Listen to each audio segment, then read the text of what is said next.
Good, good. Feeling great today. All right. Yeah. So we are back here live on YouTube and about ready to hit the record button. But before I do, for my YouTube listeners, followers, subscribers, this is my good friend Ernesto. Welcome to the show, my man. Good to see you. Thank you, brother. Appreciate you having me. Yeah, I'm so excited to have you on the show today. And we're going to get started here.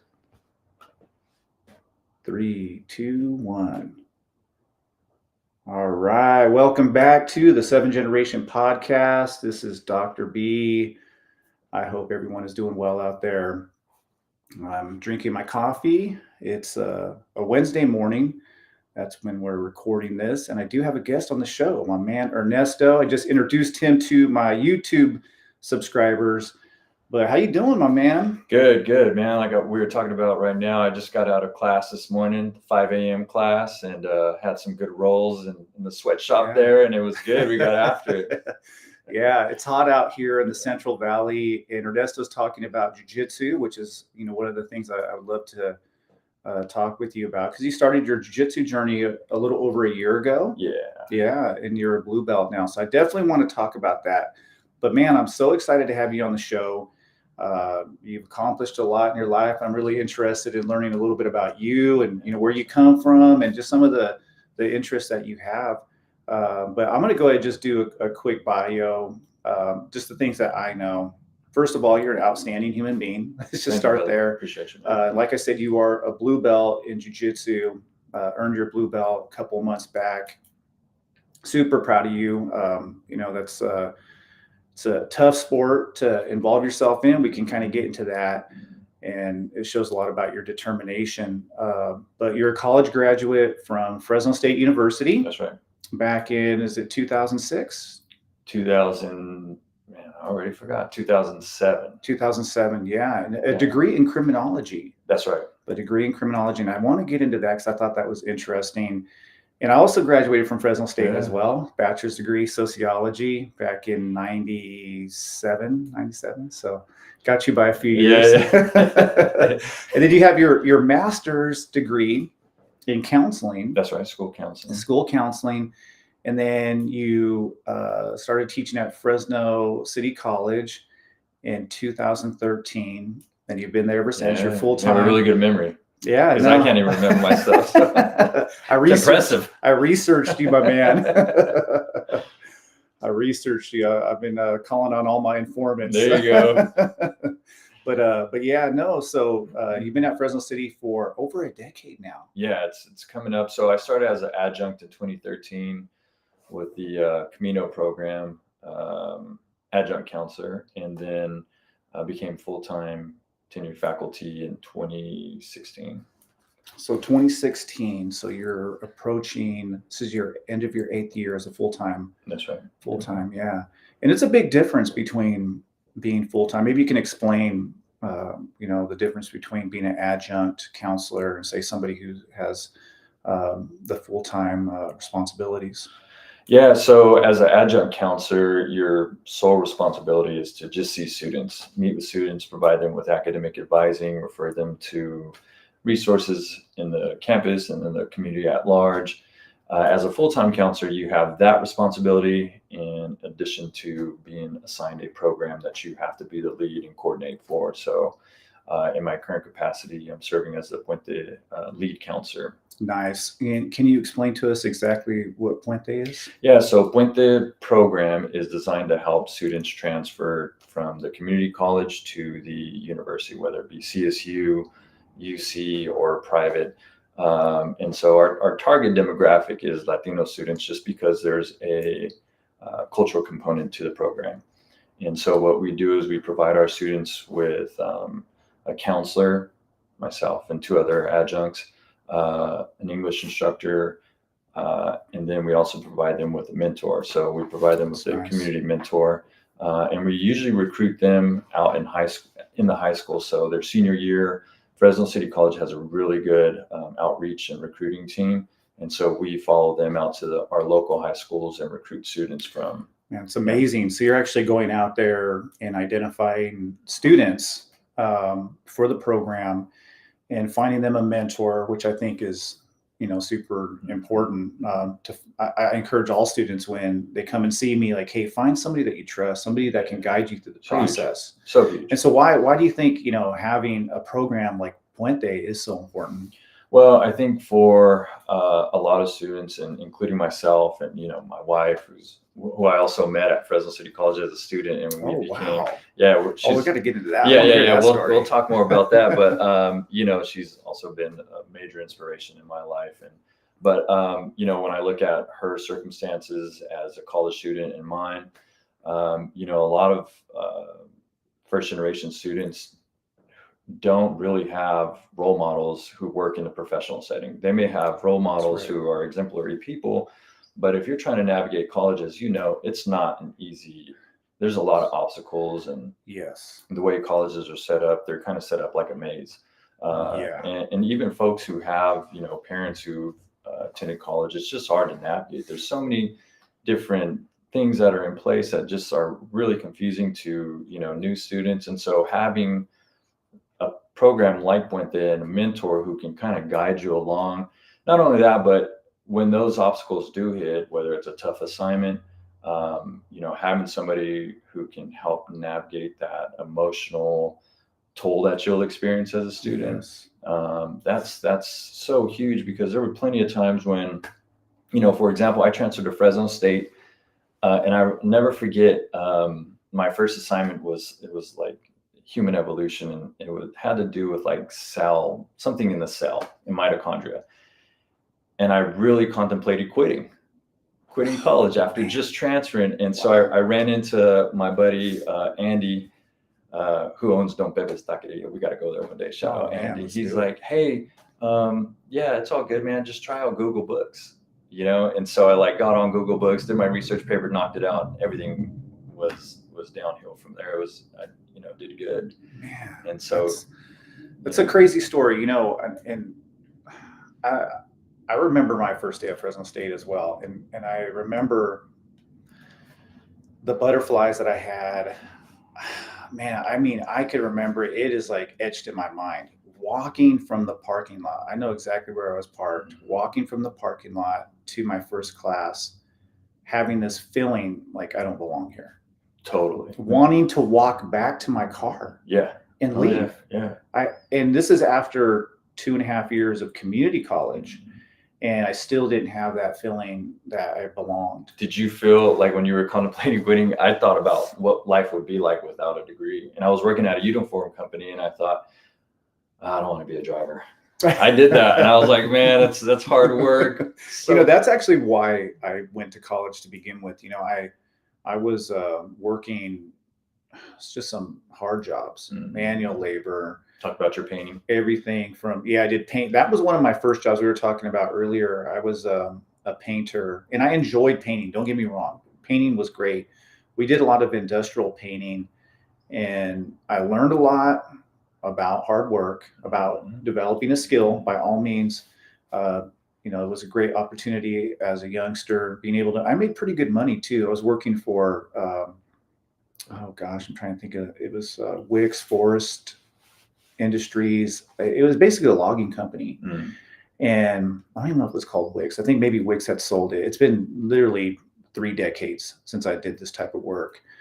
And then I ended up doing some logging, some mill work, and construction. And I was just like, I can't do this. I don't want to spend my life doing this. Which is probably why I continued to walk to my class too. But a lot of students, obviously, I think, have that type of feeling like they don't belong. And this is something that I know bothers me as an educator. I don't know if you feel like this. I feel like a lot of educators don't understand this is what a lot of students go through. And this is what a lot of experiences that students have. Do you feel the same? Yeah. And, you said something that I frequently say, and I say it to my students too, is that, when I talk about my own story, is that I did not feel like I belonged. Like I never did well in school, K through 12. I never, it was partly my fault. I never studied. And then I got to Fresno City College, and I was about to fail classes. And I knew I had gotten in trouble too. We could talk more about that in a little bit, but I was like, man, I need to turn my life around. And so I started studying. And for the first time ever, I started getting straight A's, which was like, whoa, I'm getting straight A's in college. Like, this is crazy. So I figured out the formula, but there was a long time, like I did not feel like I belonged. And even when I transferred to Fresno State, because, the demographic of student that you see at the community college and when you transfer to the university is way different. Absolutely. And so I did not feel like I belonged there. And then slowly but surely started bringing in good grades, doing well on exams. And I was like, okay, I got this, Yeah, no, I like what you said about cracking the code, and maybe you can explain that. Yeah. So one of the things that I talk to students about is like, you have to take school seriously. The days of, I don't want to knock on our high school system because, our high school counterparts do a lot of work, but our students, I think, sometimes get to college and they are not ready for that workload that they need to do to be successful. Some students are. But what I tell them is that, you have to go to tutoring, you have to study, you have to put your phone on mute, and, whether it's video games, which I was guilty of too, it's like all that stuff has to wait, including your social life, your family, right? You have family who's trying to take your time, and just, you have to do well with time management. And like when I figured it out, I was starting to go to the tutoring center frequently, especially like for math classes, because you hear a lot from students like math has never been my strong suit. So I was in tutoring every day, and so I think that's part of it, managing work. And I think the other thing too, that students, when they get to college, are like, whoa, this is like free time, so I'm going to take on a 40-hour job. And it's like, man, do you have to, or do you want to? Yeah. Yeah, I think a lot of students who taste that money, get a little taste of the money, right? Yeah. A little financial freedom. It's really hard, especially our students who grow up poor. Let's face it, the demographics that we're working with are not individuals who are coming from privileged or even middle class backgrounds. We're talking about people who really have struggled coming up. And then you get a job and you start making money and you get a little bit of financial freedom. Yeah. And then your boss is saying, hey, I'll give you more hours, and then I have school, but I'm having a steady income. It's just really hard for our students to choose to take that path, to full on commit to school. Right. And it's funny because I experienced this as a student, but I also see my students go through this, is that like you said, they start making more money. And then they have friends who are not going to school and they're working, 40 plus hours, and they have an apartment, they have a car. And you see that as somebody who is poor like myself, you're like, man, I want that too. I want to move out. I want a nice car. And, thanks to my sister always pushed me. It's like, just get your degree. And so I just, one foot in front of the other, one day at a time, one class at a time. And that's just how I got by. But, you give students a financial aid check, you give a student who's never had any money and you give them a few $1,000s, they're like, whoa, I'm going to go buy a car. And then, you're all bad there. Yeah. It's like, and as I've gotten older, I've learned a little bit about money management, but, a lot of our students don't have that. I didn't. Yeah. I didn't come from money. For whatever reason, for me, and by the way, your methodology for success, I think, is spot on, because I use the same method. It's like, look, you got to go to the tutoring center. I was at the tutoring center all the time because I sucked in math. I needed help. I was there every chance I could be there. I was there getting assistance. I had to start to push out all those external distractions that I could, right? And just really focus in on my education. I reduced my hours down to, I think, about 19, 20 hours a week of work. I was just about to say that 20 hours is the sweet spot. But for me, that was perfect. I was able to make a little bit of money. I had financial aid coming in, but for whatever reason, because I grew up so poor and I was so used to not having anything. And this is before social media. It's before there was so much pressure to look a certain way, to be a certain way. Yeah. I don't know, I was kind of comfortable not having shit. Yeah. Same. And so I just saved my money. I was like, at the end of my my time at Fresno State, when I earned my bachelor's degree, I had a pretty good savings account. Nice. Like, I just took all my my financial aid, and I paid for my books. I paid for my Yeah. whatever I had to pay for, and I took a little portion for me, Yeah. and I put the rest away. Yeah. I'm like on the verge of laughing because I did not do that. I don't think most people did. I went the opposite way and took out loans, student loans, and then I bought some rims for my truck. So I don't even have the truck anymore, but you know, I had to live it up a little bit while I was in college. But you know, it's hard. You give a kid money who's never had money. It is. Yeah, no, definitely. Well, I took out one. I'll tell you a funny story. I've never told this story before. Let's hear it. So this is a first. I don't think I've ever shared this with anybody. Certainly haven't shared it on the podcast, but I did take out one loan. Okay. This is at the end of my college time at Fresno State, and I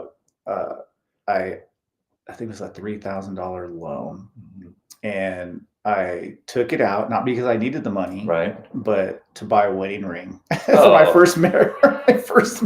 My You know, of course we divorced. Oh We man, divorced. you know what's funny is that when my wife hears this, and I know she will, she's gonna be like, "See, you shouldn't have bought those rings. You should have bought me a wedding ring." And I'm Sorry. like, as good as good as I was with money, like I look back at that, I'm like, what an idiot. What a freaking idiot. Yeah, I feel the same way about my Yeah. rims. Hey, that's life, man. That's life. You live and learn, right? Yeah. But anyway, I've never told that story to anybody because it's always been like a source of embarrassment for me. Because I think back and I'm like, man, I took out a loan. Yeah. I would have been one of the few students to actually get a college degree, a 4-year degree from a CSU with no loan, Yeah, and that's loans. hard. And you know, the last semester I had, you know, because they send you the information, you can get this loan. Oh yeah. And back then they just give you. Oh, they were still doing it. Man. My master's program, they were still doing it. Just handing out loans like nothing. And I remember thinking to myself, well, I've never taken out a loan. I'll just do it this one time. And, you know, but anyway, not the wisest financial move, but, you know, as good as I was with money, you know, when you grow up poor, I completely understand these students. They want to be able to participate in the economy. Oh yeah. They want to be able to have a nice iPhone, and they want to be able to have nice shoes and clothes. Nice clothes. I mean, it's part of fitting in. Yeah. It's a part of I think American culture that a lot of people are excluded from, which isn't fair. It really isn't fair. But I think that's a big obstacle for a lot of students is they get caught up in materialism. I don't know if you think that's oh no, that's spot on. I mean, you have students like I have a student who has like a Camaro. You know, I'm like, man, your car's nicer than mine. You know, and I get it because you know they want to. You know, there's pressure on people, and even as adults, we feel it. You know, to try and keep up with everybody else, but you know, and it comes with maturity too. And one of the things I like to do when I talk to students is like just celebrate whatever accomplishment. Them showing up is a major accomplishment. Absolutely. You know, because school is not easy. You know, I'm sure you've seen it, but some of our instructors and counselors and just staff at school aren't always the friendliest. You know, and that's just. Some of them are straight up assholes. And I've seen some really terrible things over the years. And maybe we can get into, let's talk a little bit about that. It's just about the discrimination. And I'm not going to go so far to call it racism, but I think it's a lot of it is systemic racism, not overt racism. Like I don't like this particular group, but I think a lot of it is it's just built into the social fabric of our culture and our country, unfortunately. But I've heard some pretty wild things from professors, some pretty ugly comments. One of the first things I heard when I started this is at Fresno City College. I had already been teaching full time for a couple of years at a different college. But back in the day at Fresno City was weird, man. We used to have to stand in line to turn in our grades. Yeah. Do you remember that? No, I remember standing in line to register for classes. Okay, so when God, I have some story. I went to Fresno City too, by the way. Oh, okay. I was for 2 semesters. If you transferred or you went straight to state. I started off at Allen Hancock College, and then I went to City for 2 semesters, and then transferred to Fresno State. Okay. Yeah. But yeah, so we used to have to stand in line to turn in our grades at the end of the semester. And I remember I was standing in line to turn in my grades. This is my first semester as a full-time professor there.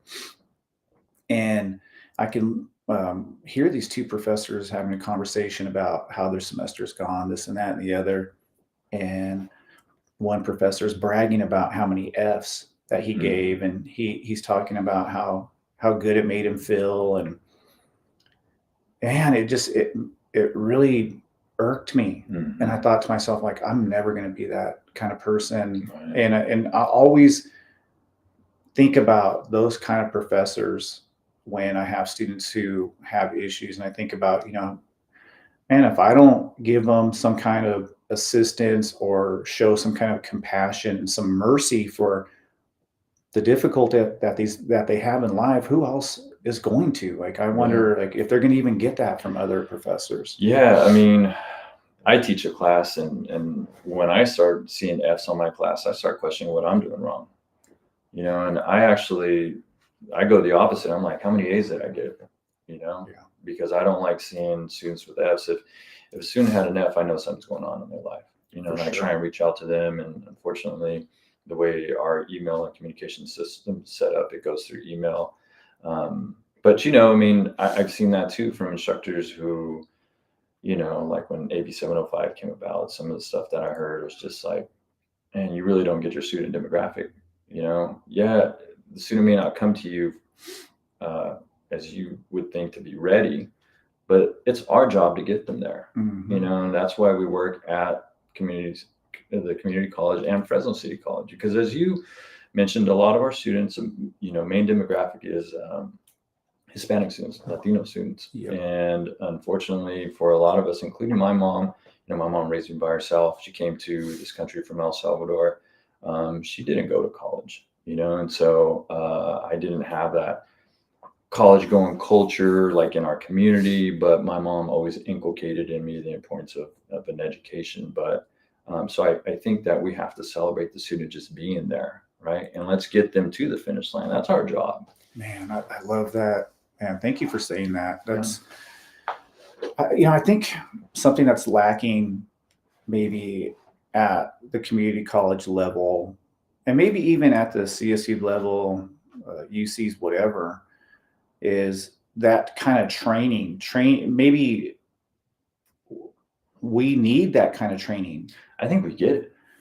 I think we have it, but I think there's some folks who just, they hear it and they're turned off. That's true too. No, that's true. And we get a lot of that, and I'm, we as counselors, I work with a pretty good group of people, and one of the things that comes up is like, you're preaching to the choir here. We know this, but we need some of our, other counterparts, our instructional counterparts, to be. Well, I think that's the problem with the instructors. We don't get that kind of training. Yeah. When we come in, I don't even recall what kind of training I had when I came in as a professor, but I don't recall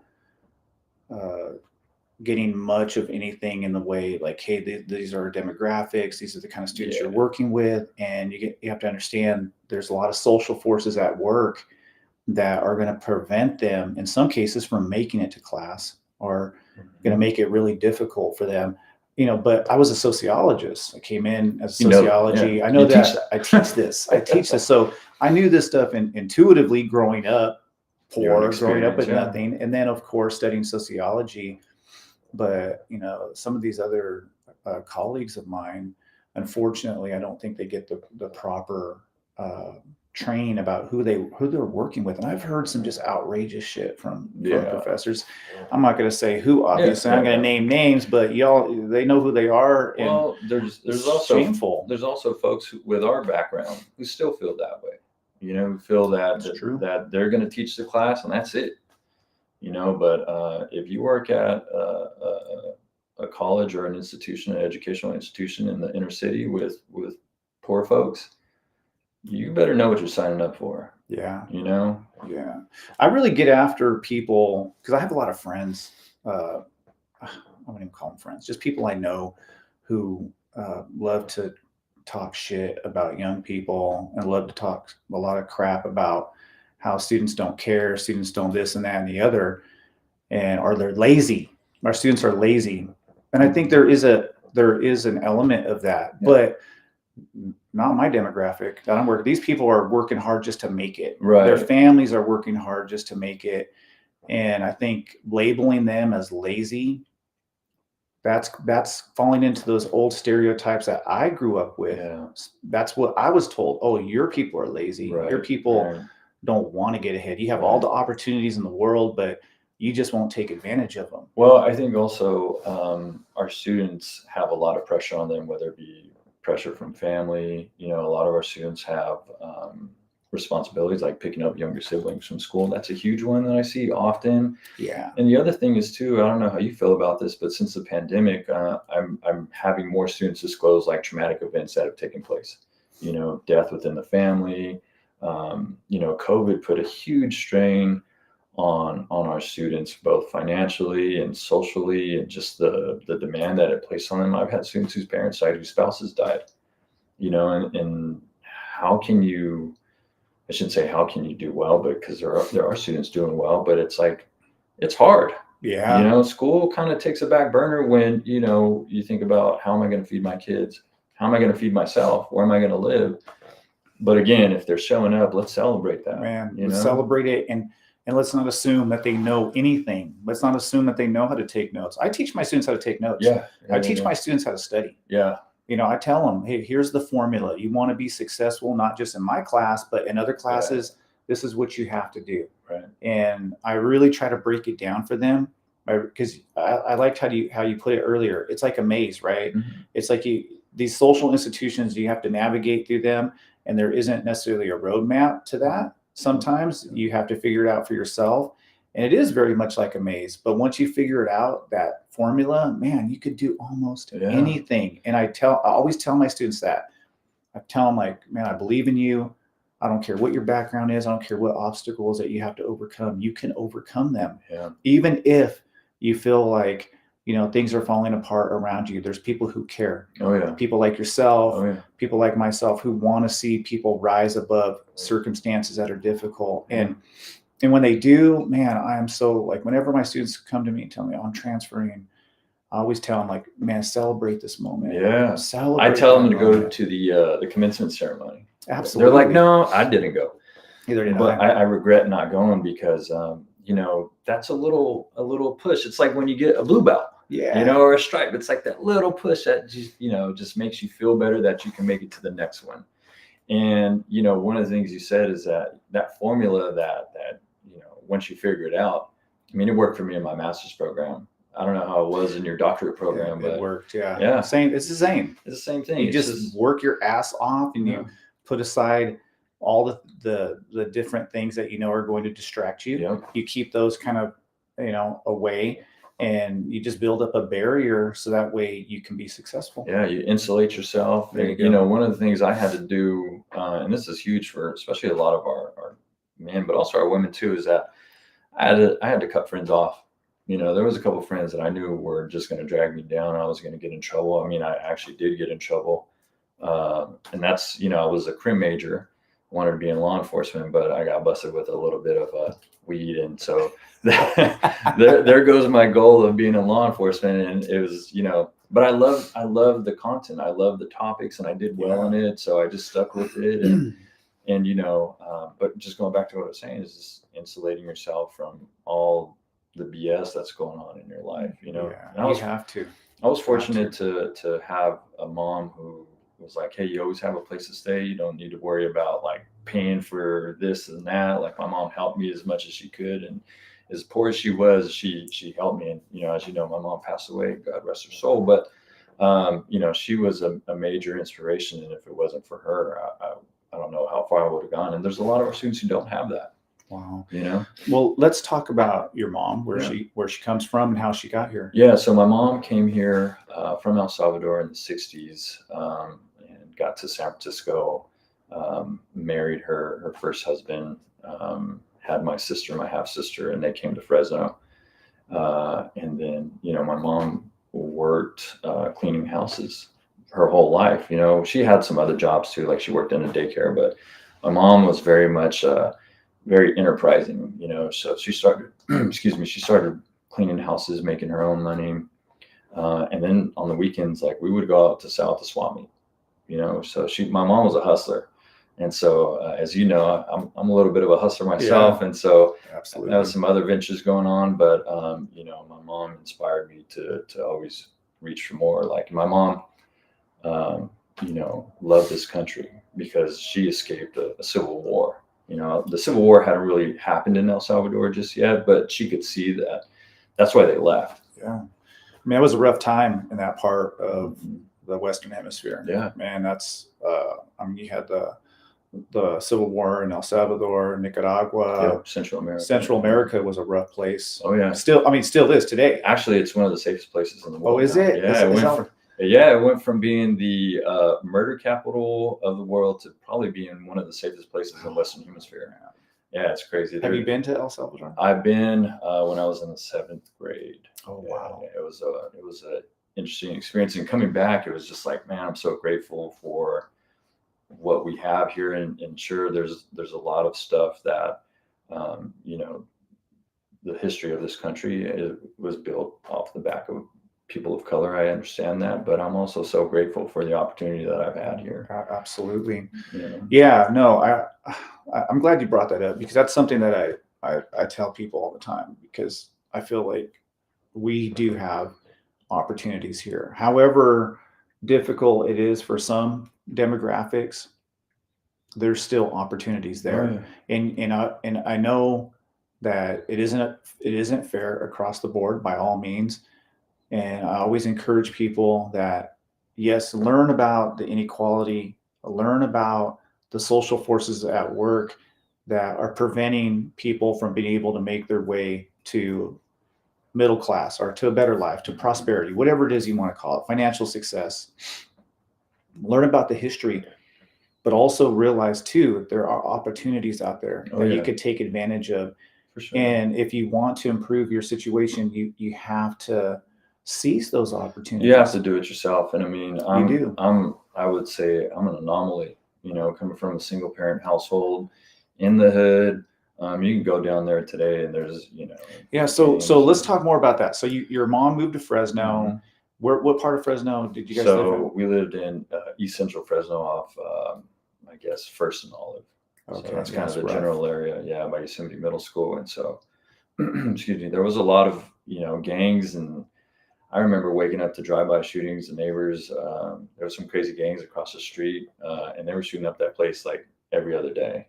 So we're talking about Hispanic gangs, Asian gangs. Yeah, okay. Yeah, it's heavy Southeast Asian, and then you have like some Hispanic gangs kind of in the surrounding area. But and that probably was a blessing for me, because I didn't get recruited, and I also don't have the bone structure to be in a gang, so that's probably a good thing too. But it was a rough neighborhood. Man. Did you ever had anybody trying to get you into a gang, or? No, I didn't. Yeah. No, I mean, because I always I'm very street smart, and so I know trouble when I see it. I've had guns pulled out on me, and stuff like that, and so I just know how to avoid trouble. Yeah. And my spidey senses are on point. So I know how to find trouble. I was in so much trouble as a kid. Yeah. I was in and out of trouble pretty much my entire childhood. I wouldn't say I was I was a typical kind of kid from where I come from. I was just typical, but I was always in trouble, and I'm almost thankful that I didn't grow up in certain areas, just because I can only imagine what I would have gotten into. But that's a pretty rough side of Fresno. Yeah, it was rough, man. And so, going back to Fresno City College, I love Fresno City College for so many different reasons. But one of the reasons is that Fresno City College was an escape for me. And if you've obviously been there, but for folks who haven't been there, it's a beautiful campus, especially in the autumn, when the fall, when autumn comes, it's, the leaves start to turn brown. It's just a beautiful place. And I remember coming there, and I was coming from a economically depressed area in town. And so, going to Fresno City College and being around other folks, other students who just wanted to better their lives was amazing. And, I walked into a geology class, and I'm kind of checking it out, and I saw this beautiful Latina, and I started talking to her, and I married her. So my wife, Samantha. And so you met her in Geology. Geology. Yeah. Okay, you met her in geology, and she's from where? She's from Selma. So she And Selma is a small community outside of Fresno. yeah, just south of Fresno, and so working class community. And she also was going through her own struggle, and she's very open about this and shares this with students. And it's one of the things I admire her is that she also had to overcome trauma. Her family, her parents were going through a divorce. They lost their house during the housing crisis, and so she had a lot of stuff that she was dealing with too. Wow. And so, her and I just kind of stuck together and wrote this out. We transferred together. We graduated from Fresno State together. She was a social major. Was she a sociology major? Yeah. Outstanding. Yeah. So she loves talking sociology. So, and then we both. I'm going to get her on the show. So I'm going to get you on the show. There you go. So we, when I realized that I wasn't going to be in law enforcement, she's like, why don't you come and try out this master's program with me? I started thinking about it. I was like, you know what? I always wanted to help people, and in law enforcement, I don't know how much help I could be to them if I'm putting them in jail. I'd rather try and catch folks on like that front end and try to keep folks out of trouble. And so I was like, man, that's cool. And so, we graduated from the master's program together. So, it's been great. Man, what a great story. Yeah. And you've been married for how many years? Oh, bro, you're putting me on the spot. We got married in 2014. Yeah, 2014. 10 years, so 10 years, man. Yeah. That's awesome. That's awesome. So tell me about the master's program and going through that. Any difficulties? Obviously by then you kind of figured out the formula. You know what it takes to be successful. Yeah, I think the hardest part about the master's program was I now had a full-time job. Okay. And so, National has a setup where you do one class a month, but, and going in, I kind of had this suspicion of this program, and I was like, is this really a good program? Am I going to learn a lot? And I did. I would read full-on master's level books in a month. Yeah. And that was my life for 2 years, and I would take a month off here and there. Having my wife go through the same program, like I would take a month off and then she would keep going. Okay. And I was like, I don't want to get left behind. I'm very competitive. And so one of the things I'm not the type of competitive person that's like, oh, I'm going to beat her. And I'm just like, I don't want to get left behind. Yeah. And so I have to do that. Like even in college, one of the things that I would do is I would find somebody in class, I would befriend them. Hey, Bernard, how'd you do on that quiz? And then they would say, oh, I got a 93. And I was like, man, I got a 92. And in my mind, I was thinking, I'm going to try and best him on the next one. So the next one would come up, hey, what'd you get? And so I would even tell like a buddy of mine in college, I would tell him like, hey, let's have this little competition, man. And so, dude, we'd always get A's. Man, So it's just being competitive and, but yeah, I love that. Just seeing how successful you can be. For me, I was in competition with myself. Yeah, exactly. I didn't necessarily look at it like you did, but I was always like, how can I best myself? Right. Every time I was like, man, you know what? It wasn't enough even to get an A. I was like, you know what? I'm going to be as perfect as I can be on these exams, on whatever assignments. Mm-hmm. And I was always looking to be more successful. And I think a lot of that came from me being involved in sports and having that kind of competition mindset, I guess. Yeah. And I always wanted to better myself the next semester. It wasn't enough even just to get A's, man. I wanted to be like at the top of the class. Yeah, same. And in the master's level, and I'm sure doctorate level, you can't get less than a B. Oh no. So a B is a B. A B, at least in grad school, a B is kind of like you suck. Yeah. It's like, all right, we're gonna let you go by, but you pretty much didn't do the job the way we wanted you to do it. Yeah. So and I think you kind of hit the nail on the head. Is like I grew up in sports. Like my mom had the insight to put me in sports, and I think that was I played a lot of baseball growing up, and that was just I think that taught me a lot, and so just being competitive and always just wanting more for myself. Where do you think that comes from? Being poor, for sure, dude. Because I tell the story to my students all the time. Is like I grew up with a swamp cooler, and so if you're from the Central Valley, you know what a swamp cooler is. It sucks, Yeah. Some people don't even know what a swamp Yeah, cooler is. So yeah. just so you know, we'll explain it because I grew up with one too. Yeah, And so a swamp cooler is an it's kind of evaporator. like a poor person's AC. Yeah, that's a good And way of putting it. and basically you have these water cooler pads, and you have water that filters through the pads, Yep. and then it pushes Sucks that in air. Yeah, air, blows it out. A little blows it. cooler, but once it gets like It's over loud. 95, once it gets over 95, it's just blowing humid air. Yeah, it's just blowing air. Yeah, Sometimes hot air. I mean, sticky air. yeah. It's like, ugh. yeah, we had a swamp cooler growing up too, and a hack. Just so you know, if you're poor out there, you want to hack on I swamp already know coolers. what you're gonna say. I put ice cubes inside the water. Yeah. Did you do that too? No, I just would turn it off. So it was like, I've there's all kinds of little tricks that you can do to get through, but I was like, I need AC. Yeah. And it's funny because like, me and my wife were talking about like the energy bill, and it's like, oh man, I'm gonna click up the AC a little bit, but I'm like, feels so good touching that button, because before it was that on and off switch for the swamp cooler. Yeah. Oh man, yeah, the swamp cooler. So yeah, you definitely were suffering in Oh, the yeah. summertime because Yeah. a swamp cooler in Fresno isn't going to cut it, man. Well, and how long have you been in Fresno? So I've been in Fresno for the last really since I started at Fresno City College. Well, I left, so I was in Fresno. I moved back here in, was it 96? Yeah, 96. And then in 99, I left to Oregon to attend the University of Oregon. Oh, nice. I didn't know Yeah, that. that's where I did my master's degree Really? and my Nice. PhD. And I got a job back here in the Valley. Then I ended up back at Fresno City. Oh, cool. Yeah. So you're Oregon Duck? I'm a Duck. Nice. Yeah. Nice. Right on, man. But, as you know, Fresno feels hotter within the last like 10 God, years. man. It wouldn't get above like maybe 105. That was really hot. Now it's like today, I think it was going to be 110 or something. Climate change is just nasty, man. It's really brutal. Yeah, it's real. Yeah, it definitely is, for sure.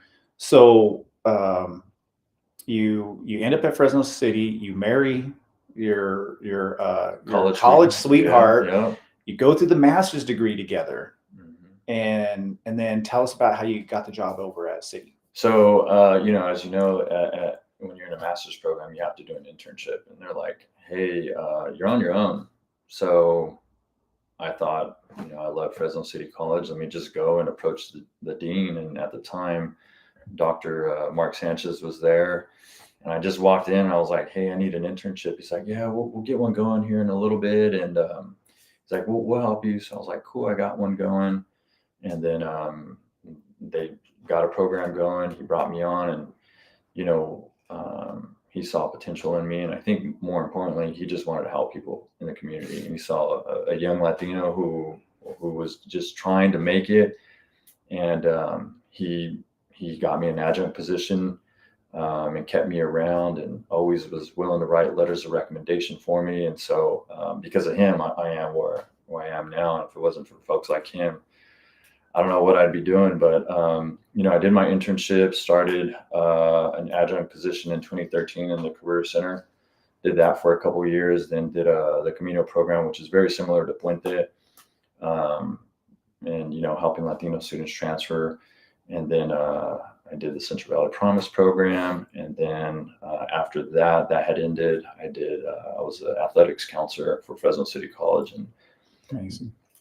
That taught me a lot about leadership, because even though it wasn't like in a management position or admin position, being a lead is like, you're kind of like a pseudo manager, and you're responsible for adjuncts and their assignment. And so that taught me a lot, and just learning how to manage the volume of students, because at that time, Fresno City College had like over 500 student athletes. Now it's like over 6. So, learning how to manage that has been, very eye-opening, and I was able to bring those skills into, where I'm at now in Puente. And Puente's only got like, continuing students included, probably about 150, 200 students. So, the workload is a little bit easier, and I have an amazing team too. That's still a major workload. Oh, yeah. What people don't realize about the community college that we work at, it's like a university. Oh yeah. We have like 30,000 Yeah. 30,000 students that we serve. It's And huge. it's a small town almost. Yeah, it is. And you're right. The campus is beautiful. It's a gorgeous place. The OAB, it's one of my favorite places to go to. First Fresno State. Man, it's First Fresno State. And, it's a pretty amazing community there. Yeah. And we have some pretty cool people that we Oh, work yeah. with. What makes it, for me, is really the students. Oh, yeah. The student body that we have. They're just, just great people, young, old. Yeah, I mean, it's all over the place. Yeah, I'm fortunate to be in the Pente program, but also too, part of my assignment is helping general students. So I get all walks of life, returning students, older students, new students, African-American students, white students, Asian, everybody, Indian, it's like, I love it, Yeah. And I see people in the community like, hey, Ernesto, what's up? And I'm like, hey, what's up? It's hard to go. It's hard to go anywhere, man. After all these years of teaching, it's hard to go anywhere. You would think, Fresno has over 1 million people. Oh yeah, but it's still a small. Yeah, it's still a small community, small town. Yeah, it's hard to go anywhere without running into somebody that I sometimes I don't remember, like a student, and I'm just like, yeah, I kind of vaguely remember, and but yeah, it's crazy. 10 years will pass. You've been teaching, or you've been working as a counselor for 10 years, full time, teaching as well. 10 years of teaching as well. Mm-hmm. And you've probably had more than a few thousand students that have come. Oh, I'm sure. Yeah. If not more. Yeah, I've had students spot me out in the community, and that's always a good feeling, But it's a great place to be. There's some things, as you know, that can be better, but always, that's life. That's us in general too. We can always be better, and that's one of the things I try and focus on. Is like, even this year, I was thinking, how can I do just a little bit better than last year? So no, I've been thinking a lot about that as well. This last year, I've just been thinking about just different ways that I can get these students to stick it out. I think one of the things that upsets me as a college professor is when we lose students along the way throughout the semester for whatever reason. Sometimes it has nothing to do with the professor, it's just life circumstances. But man, I'm just like, what can I do? I'm always trying to think of how can I just make my class so interesting, so thought-provoking that this student will try to do everything to overcome whatever to make sure they make it through the door. Well, and I see that too. It's like students will just disappear, but the cool thing is when they come back. They come back. They usually come back, and they come back more motivated. It's true. And I think it's people like you, people like myself. I have some really great colleagues too. My wife, we inspire students, and we plant that seed. And I used to work in a nonprofit working with kids in probation, mental health. That's what I did when I was in my master's program. But one of the things that we would hear from folks, like my other colleagues there, they would say, we're planting seeds, we're not picking fruit. Yeah. And so that's the beautiful part of college, and just helping people in general, is that they'll come back. Yeah, absolutely. And we're there for them when they do come back. Oh yeah. We're ready to help them put in, the hard work, so that way they can achieve their dreams, their goals. Yeah. And that's an amazing thing. So yeah, we have a great job. I tell people all the time that I have the best job in the world. Yeah, we really do. The best job in the world. We're off this summer. I know, I'm off right now. I'm able to sit and podcast and wake up, read, or hang out, do jiu-jitsu. That's a good segue into our. Let's talk about hobbies.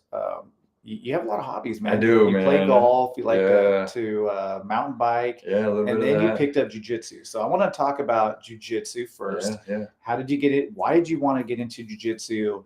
And just your interest in martial arts in general. Yeah, I mean, I've always loved martial arts, and I was just telling my wife about this the other day. Like, I did karate as a kid. I don't know if you remember Way of Japan, but that was like the big karate Yeah. school in Fresno, and they had a dojo there on Cedar and Shields. And I remember doing the class, and just like my mom didn't have enough money for a gi, and so I stopped going. I don't know what happened, but I just didn't feel like I belonged there, especially not having a gi. But I was just a kid. So, but I always loved martial arts. My mom sometimes would order the boxing matches, especially like Julio Cesar Chavez when he was boxing. We talked about that the other day. Big fan of him growing up. I loved Julio Cesar Chavez, one of my favorite boxers of all time. Yeah, and so just if you were Hispanic, you were pulling for him. And there's been a lot of great Hispanic boxers, a lot of Puerto Rican boxers, and Canelo, who we got to see the other day. We talk about that. Well, at the end of the show, we'll talk about that. Sure. That was a good time. Yeah, but just I did a little bit of kickboxing as I got older. I never like competed or anything, just trained. But and then the pandemic came.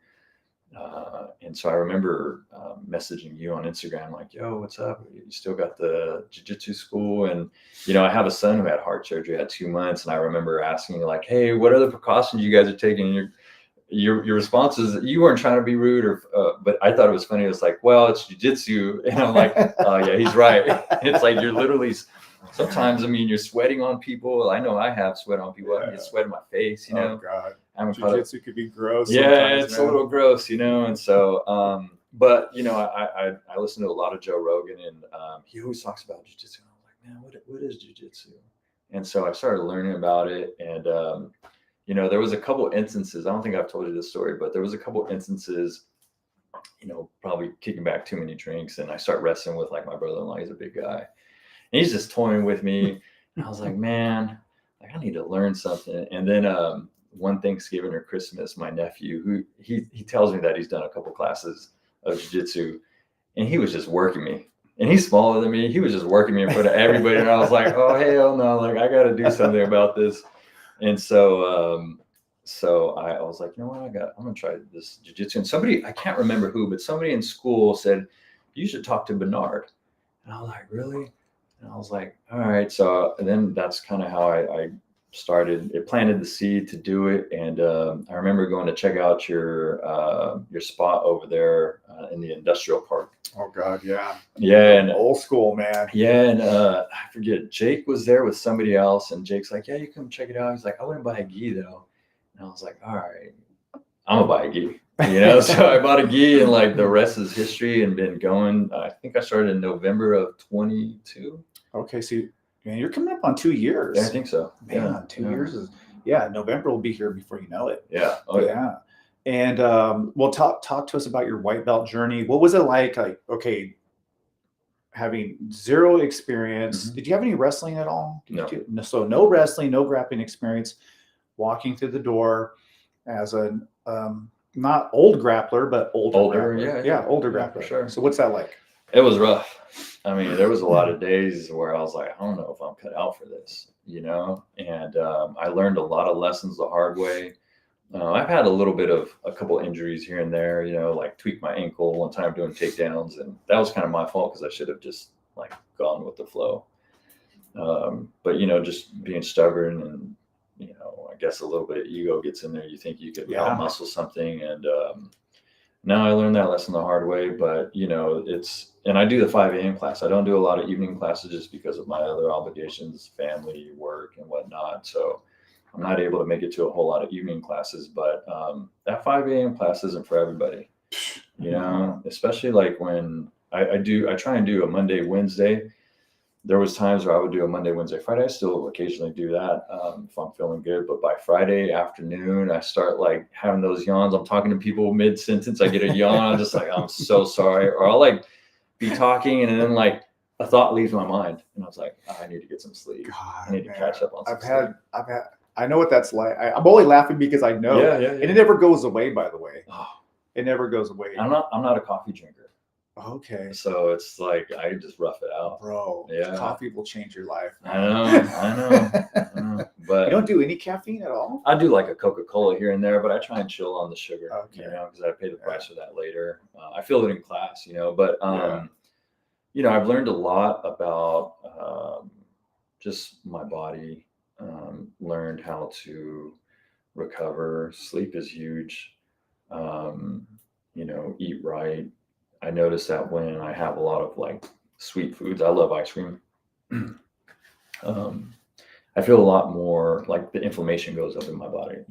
Like right now I'm eating pretty clean, and I've done 2 sessions this week, and like right now I feel really good, and I got my butt kicked this morning, and that's the other thing too, is just being okay with like, you're going to take your licks more often than not. You're going to take your licks, and especially when you first start jiu-jitsu, you're going to get your ass beat a lot. Pretty much every day. Well, yeah, especially in the morning class, because you have blue belts there that have been blues for 2-3 years now. Or if somebody's bigger than you, like, and I'm not too big of a dude, and there's some big dudes in that class, and so it's like, just checking that ego. And I think one of the things that jiu-jitsu has done for me a lot is like, and I hear this a lot, like when I listen to jiu-jitsu podcasts, I think I've heard you talk about this too, is that like, you're going to be in instances where like, man, this really sucks. Like you're on bottom and somebody's trying to dig their forearm into your throat, and it's just like, ride it out, be patient. And, in life, it's like that too. Because, there's a lot of things that come up in my life, and I'm like, yeah, this sucks. Yeah. Jake, one of my purple belts, Jake, and, he used to describe it as being comfortable in the storm. You got to learn to be comfortable when you're not feeling so good, getting smashed on. Jake is a wrestler, teaches wrestling, great jiu-jitsu, and super cool dude. Super good person. Yeah. Great person. But yeah, he described it that way one day, and I'm like, man, I'm going to take that from you. I like that. Yeah. Being comfortable when you're in the middle of just getting smashed on is not an easy thing. Yeah. It's something that you have to learn just to relax and know that, the round will be over at some point. Oh yeah. Or, you'll just use your technique to get you back in the game. And one of the things that white belts have difficulty with, and I just want to get your take on it, is transitioning from being physical to being technical. Mm-hmm. So when did you start to realize as a white belt, you know what, I need to start being less physical and start to really focus on my technique? Well, there was a couple instances that taught me that. One, just getting hurt. But the other thing too is that like, I'm not that big to begin with. I'm like 5'11", 175, soaking wet, and so like I wasn't gonna overpower anybody. But just learning technique, like we talked about this, like collar sleeve and stuff like that, stuff that works for your body. I think is huge. And the other thing too is that like what Coach Dave, we got to talk about him too, because he's been amazing. He's been a great person. I'm very fortunate to have found not only the gym, the folks from the gym, but yourself and him. But he's been great. But one of the things is like, we were rolling one day, and he's like, dude, you're tense, man, and you're kind of tiring yourself out. Like, chill, bro. That's how I interpret it in my mind. He doesn't talk like that, but he did tell me what Dave was getting at. Yeah. And so I was like, fuck, he's right. And so I started just taking my time. And one of the things I've learned from that is like, let the other person get tired. And that's one thing he told me too, is like, let them tire themselves out. He says, because I'm just letting you tire yourself out when we roll. I'm like, oh, that shit. Sounds like Dave. Yeah. And that was the light bulb that went off in my mind, is that like, one of the things I've gotten to is like, so what if I get my guard passed? So what if I'm inside control? So what if they mount me? So what if they sub me? Yes. It's all about learning, getting better at the art. It's not about winning. Mm-hmm. And that's hard for, I think, people initially. But when you learn, when you get over that, whatever, that barrier, which some people never do, by the way. Mm-hmm. I know people who never get over it. And it'll stall your jiu-jitsu progress. If you can't get beyond the fact that people are going to kick your ass from time to time, and just be okay with it, it really will keep you from learning, because what I have seen over the years is that the people who progress the fastest are the people who don't care if they Yeah. get subbed. Yeah. The people who don't care if they get reversed, if they don't do very well in the gym, because those are the people who are going to be taking more chances. Yeah. They're going to be exploring their technique, and their jiu-jitsu progress is just going to be much faster than somebody who's always playing it safe, somebody who always wants to win, somebody who's super stiff Yeah. and doesn't want to engage because they don't want to lose. And that's how you get hurt. You get beat up. Oh, you carry man. it with you later on in the day. It's like, oh, I feel like shit. But yeah, we're trying to bench press this dude off you. You got no Yeah. business doing that. You know? And if you just keep it playful and you have fun and you sweat, man, you're going to feel good. You're going to feel really good physically. You're going to reduce injury, and you're going to get better. Well, not You're only gonna get that, better but at jiu-jitsu. I think for me is like more importantly, I feel great emotionally because I think Oh, yeah. I think with all the stuff I have going on, family, work, but I also do real estate on the side. It's like all these things add to a lot of stress, Yeah. and it like flares up this anxiety. But like when I leave class, it's like I get this dopamine, and I'm like, all right, I'm gonna get through whatever it is that's in front of me right now. And there is a proper way to train, and then there's the wrong way to train. If you get that what you're talking about, that dopamine dump, where you walk out of there feeling good, man, you trained the right amount. Right. If you leave the gym and you're just completely smashed, wiped out, exhausted, you overdid it. Yeah. You overdid You're it. gassed. Yeah. And that's something that I had to learn over the years is not to overdo it, because we're older grapplers. We're not in our 20s, right? You're 30. How old are you? I'll be 40 in September. So you're going to be 40 in September. Man, perfect time to start jiu-jitsu. Doesn't feel like that. Well, I've been training for, this is my 21st year training jiu-jitsu. How old were you when you started? And I started when I was 32. Oh, wow. Yeah. What got you into it? How did you start? For me, man, I love jiu-jitsu. The first time I saw Royce Gracie in the first UFC, I was like, I want to do this. I don't know what it is. I don't know where someday I'm going to find this. I'm going to do it, because I grew up as a wrestler. So I wrestled elementary school, high school. And then when I saw this little guy submitting people, taking people down, I was just like in awe. Then he fight Ken Shamrock in that first one? He ended up fighting Ken Shamrock. Choked him out. I can't even remember what kind of choke he got him with, but he choked him out really fast. He beat everybody in seconds. Yeah. And I was just like, man, I want to do that someday. And then the first chance I had, the first time I saw a jiu-jitsu gym, I walked in. I was like, okay, I take that back. The first time I saw a jiu-jitsu gym, I was like, I'm going to get in that gym. And it took me a while because of the fear. Yeah. I hadn't wrestled in, I think, 14 years. And I was just like, man, I don't know if I can do this. I was in graduate school. I was working on my PhD at the time. And I was just like, I don't know if this is going to work for me. Yeah. And I ended up doing it, and I haven't stopped. You got to train with Royce too, right? I got to train with Royce. Isn't that crazy? Dope, man. Isn't that crazy? You see him and then you're training with him? The guy that literally I was in awe of. I earned my blue belt from him. Oh, that's dope. Yeah. So my blue belt I got from Royce. And I actually did a commercial with Royce as well, if you can believe that. You got to find that commercial. Did you have the long hair? I did. I mean, this is I was probably a white belt when I did that commercial, but I did a commercial with him, and I think I can't remember what throw I did, but he was teaching us throws. I think it was a goshi. And so I was in a commercial with Royce. I wonder why he picked you out of all those students. You probably, I heard Royce say, he said, why'd they pick you to fight first? And he says, well, I wasn't the best one, but it was my looks. That's why they picked me. So I wonder if he picked you because of your looks. Man. Maybe, I don't know, but I was picked for the commercial though. Hey, I was picked. They wanted me to do the commercial. Yeah. And of course, I'm like, hell yeah. I'm like, let's do it. That's a stripe right there alone, bro. Man. So did they do stripes? So let me explain to you how we used to do it back in the old days when Royce would teach the seminars. So Royce would come in, teach the seminar, and always really good seminars. Back in those days, jiu-jitsu was still evolving. it wasn't nearly as, I don't want to insult anybody because you have to be really careful here. It wasn't as diverse in terms of the attacks, right? So back then, just a lot of fundamentals. That's why I'm such a proponent of fundamentals. You could do basic jiu-jitsu from the first day you walk through the door till the last day you decide to do jiu-jitsu, train for 20, 30 years, just doing fundamentals, you'd be fine. Yeah. You'd be fine. You'd be able to hang with anybody.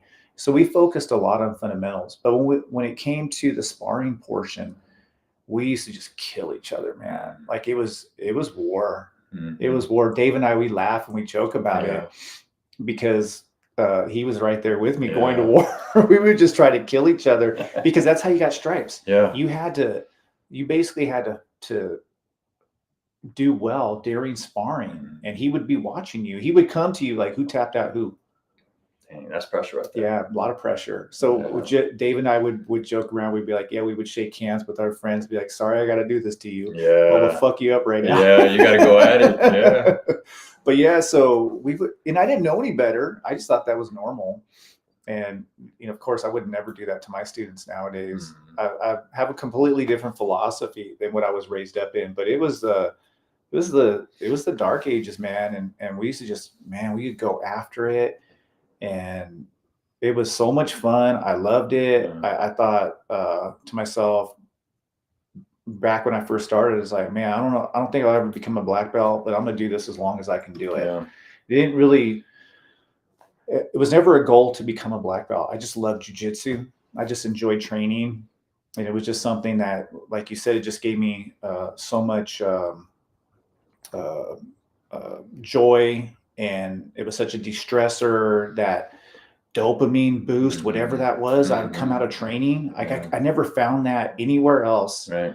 Doing anything else. I could never replicate that. Right. And it's addictive. It is. Jiu-jitsu is addictive. It really is. When you feel that, it's like, whoa, I wish I could put this in a pill and sell it, because it's amazing. But there's no shortcuts. Like, you have to, if you want that good feeling, like, you have to get after it. And I think that's one of the things that folks struggle with is, like, I have friends who I'm like, why don't you come and train? Oh, I don't want to get up at 5 a.m. Yeah, but there's an evening class too. And I think, they know it's hard work. If you know anything about the fight sports, man, it's hard work. It is. And jiu-jitsu is one of those things too, is that anybody can do it. Oh, yeah. And at my gym, again, my philosophy has changed a lot. The gym I came up in, it wasn't for everybody. You had to be tough. Right. You had to be tough. If you went in there and you were soft, you weren't going to last. Right. You just weren't going to last. And I really have tried to change the philosophy for myself and for my gym. So that way we can meet people at the door. Wherever somebody's at, we can slowly introduce them to the art and build them up. So that way they can last through the difficulties of getting smashed on. But you're right. You're going to suffer a little bit. Oh, yeah. You're going to suffer. Your body's going to go through a metamorphosis. You're going to go through a physical and psychological transformation. Yeah. You really and some people aren't willing to suffer through that. No, I think their ego gets in the way. They're probably, a lot of dudes, they come in and they're strong people. There's a lot of strong people. Yeah. And then you get somebody who's smaller than you. Sometimes a female will tap you out. And for a lot of dudes, that hurts them. They won't say it, but I know, that's like, whoa, it's like a shock to your system. Like, I just get subbed by this dude who's smaller than me, or this dude who's newer. Yeah. No, it's funny because I had a student. He doesn't train with us any longer. He went to decided to go to a different school, apparently because it wasn't as competitive enough for him. But the funny thing is that Daisy and Colette were just beating the shit out of him. Really? Oh yeah. And when he first came into the gym, like, we had to really work with him a lot because he had super tight hips. He was young. It's like 22, 23. And we had to really spend a lot of time just kind of opening up his hips and getting his mobility and his flexibility to the point where he could even train jiu-jitsu. I was shocked. I had never seen somebody who was so tight, so Yeah. young and so Yeah. tight. Yeah. I've seen older people like that, Yeah. but I'm like super inflexible. But I guess I have okay mobility. Mhm. And I'm like, dude, you need to sit on your butt. And he's like, I can't do that. I'm like, really? I'm like, okay. I'm like, we can work Yeah. with you. And he was, I think, a soccer player. But so he was athletic, but I know that that hurt him. Yeah. I heard from people saying that he would be upset because these girls were just, Oh, these girls are legit. Like, yeah, they'll fuck you up. yeah. Daisy, You know? Oh yeah. Like, she got me a couple times. Yeah. You know, like. I always tell people when I roll a Daisy, I don't go easy on her, because if Yeah. I do, I've been in her submissions. Oh, yeah. She's wrapped me up in a few chokes where I'm like, Yeah. Jesus. I'm like, man, she does not. If you're not minding your P's and Q's, She will choke Yeah, you. don't She take it will. light, yeah. She will throw up a submission on you. mhm. And that's one thing I like about watching the girls as opposed to the guys. I feel like girls have less ego. Yeah. They're not less competitive by all means, No, but they no, have no. less ego. And I see these girls when they fight, they just go for it. And like you said, they don't care if they get their guard pass. They don't Yeah. care. They just go for it. They're And more, that's Daisy. They're more technical too, because Yes. women usually. I mean, Daisy's really strong. I'm not talking about any of the women in our gym, but I watch a lot of female jiu-jitsu, and they're way more technical. Whereas like you watch like some of the dudes, like Yeah, I like watching Gordon Ryan, but he's just so strong that he can muscle his way pretty much out of he's anything. big. The guy's He's a massive. big dude, And he's on the juice. He's sauced up to the Yeah. gills, you know. So that's why I like watching the female jiu-jitsu practitioners, just because they're way more technical. you Yeah, know? they are. And and you could be small, like Colette is tiny, but man, I admire all of them, but like those- Colette, like she gets after it. I see her doing competitions. I've God, never rolled she's- with her, but she's good, bro. she's good. I know she's good because I competed and didn't do so well, but I learned a lot about myself. But it's like the nerves of competition, Yeah, and man, it's like I haven't felt. It felt like I was getting ready for a fight. Like when I was in Yeah. high school, like here we go, And so I mean, by the way, you have a lot of guts to do that, just so you know. And that's why we had talked about you competing Yeah. and to get out there and to compete, because you don't have to compete to train jiu-jitsu. You don't have to do that, but you wanted to do it. yeah. So tell us about that. Why did you want to do competition? So I wanted to see where my game was at, and I wanted to do some stand up. And stand up, that was one of my first injuries. It was an ankle injury. I tried to do a sotogari, my ankle got caught and popped, and I was like, man, I'm gonna need surgery, and it's my right foot. My wife's gonna be complaining about having to drive me everywhere, So I was like, all these things started coming up in my mind. But anyways, I was like, you know what? I want to compete. I want to see where I'm at, and it didn't go so well. But I learned like, okay, definitely need to work on stand up. Yeah. We watched the video, and there was like some things that you pointed out, and There's always some good, and there's always some things that I think you're being nice. I didn't see a whole no, lot of there good. there was some good there. Competition is. Remember you talked about the maze of Fresno City. Mhm. Competition is like a maze too. Mhm. So getting good at competing is not something that happens overnight. Right. It's something that you kind of figure out. You'll figure out the things that certain competitors do, how to control your nerves. There's a lot of different things that you have to do to be Yeah. ready for competition. And Colette, her last competition, she won. She took gold. Yeah. Big competition. And she did so well. I was so proud of her. Yeah. But it was an evolution. Yeah. From her first competition, didn't go as well. Her Yeah. second did better, third better, Yeah. fourth better, and then she cracked that code, man. And I need to talk just to her more tremendous. about that. She's worked with my kids, and my son really likes working with her. And the other reason why I did it was because of my kids. Yeah. I wanted them to see, because I want them to compete, especially my son. We've talked about it, but Delilah, my daughter, I don't think she's crazy about jiu-jitsu, but I think it's a life skill. We've talked about that. It's really huge. But I wanted my son to see me compete, because I knew he would like it, and he wants to compete. So. And he's going to be good. Your son will be good at jiu-jitsu, and it's a good sport for him. Mm-hmm. It's a good skill for your daughter. It's really important. I think that, we give our kids these life skills, right? And jiu-jitsu is such a microcosm of life. Really you have your ups, you have your downs, you can have your good days, have your bad days. You're going to have to be determined to make it through life. You're going to have to be committed. And all those things you learn in jiu-jitsu if you stick with it, if you just stick with it. And I'm really proud of all my students who are older and decide to compete, and it makes me really happy because I feel like it shows a lot about your character and the character of people who do get out there. James, 60 years old, went out there and competed. He fought like 7 matches. Dang. So much respect for him. I didn't know that. So much respect for him. He's 70 years old. No, 60. 60. It's like 62. Shit, he's like 62. Good for him. Man. I want to be that cool. Bro, like, I was in awe of him. Yeah. Just getting out there. He was, and not only that, he had some of these kids he was fighting were like 30 years old. They were half his age. And he was in these matches, every single one of them. He's strong. I rolled with him once, and I was like, "Oh shit!" Like, he's a former wrestler. He wrestled growing up. His grip strength. James is an interesting guy. I want to get him on the podcast as well. He's a veteran. He's a combat vet. Oh shit! Marine. The guy is really interesting, and he's just been such a great addition to the gym.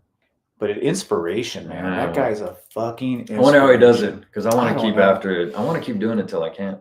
Same. I mean, I'm suffering right now. I'm dealing with some physical stuff that I'm trying to get over.